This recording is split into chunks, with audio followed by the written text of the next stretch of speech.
Evet arkadaşlar, slime şeylerinden birkaç kare göstereceğim size. Bakın, slime yapıyor kardeşlerimiz.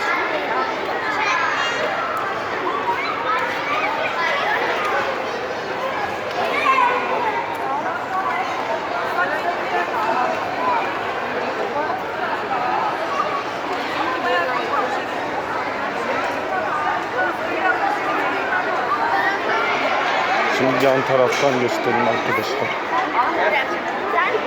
Pardon. Ablaya çarpıyorduk arkadaşlar. İnşallah görünmüyor. Bakın slime yapıyorlar ama görünmüyor.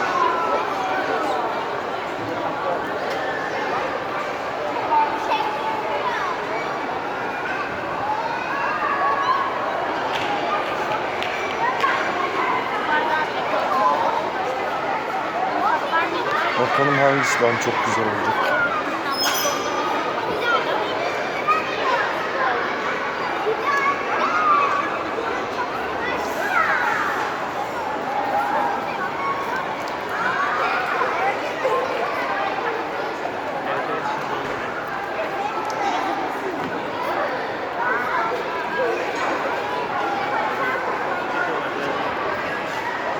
Bakalım beğenecek misiniz?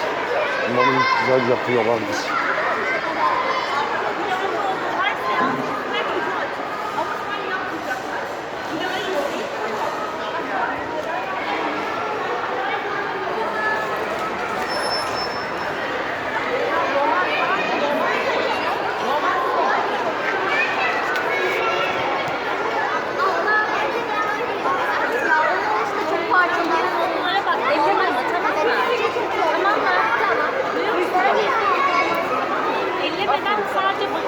Çok güzel slime yapıyorlar değil mi? Bak biz de seyrediyoruz.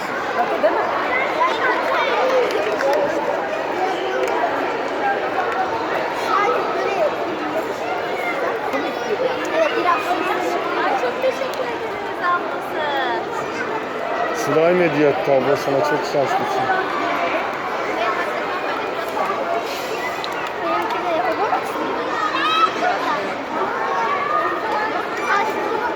Borak mı abla? Evet.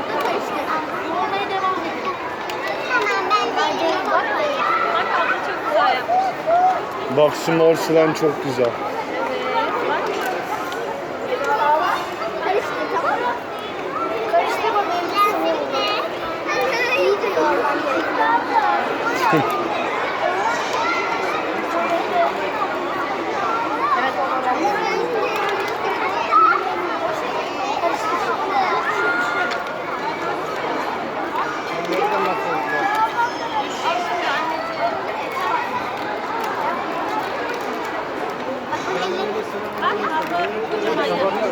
Pofuduk slime yaptım.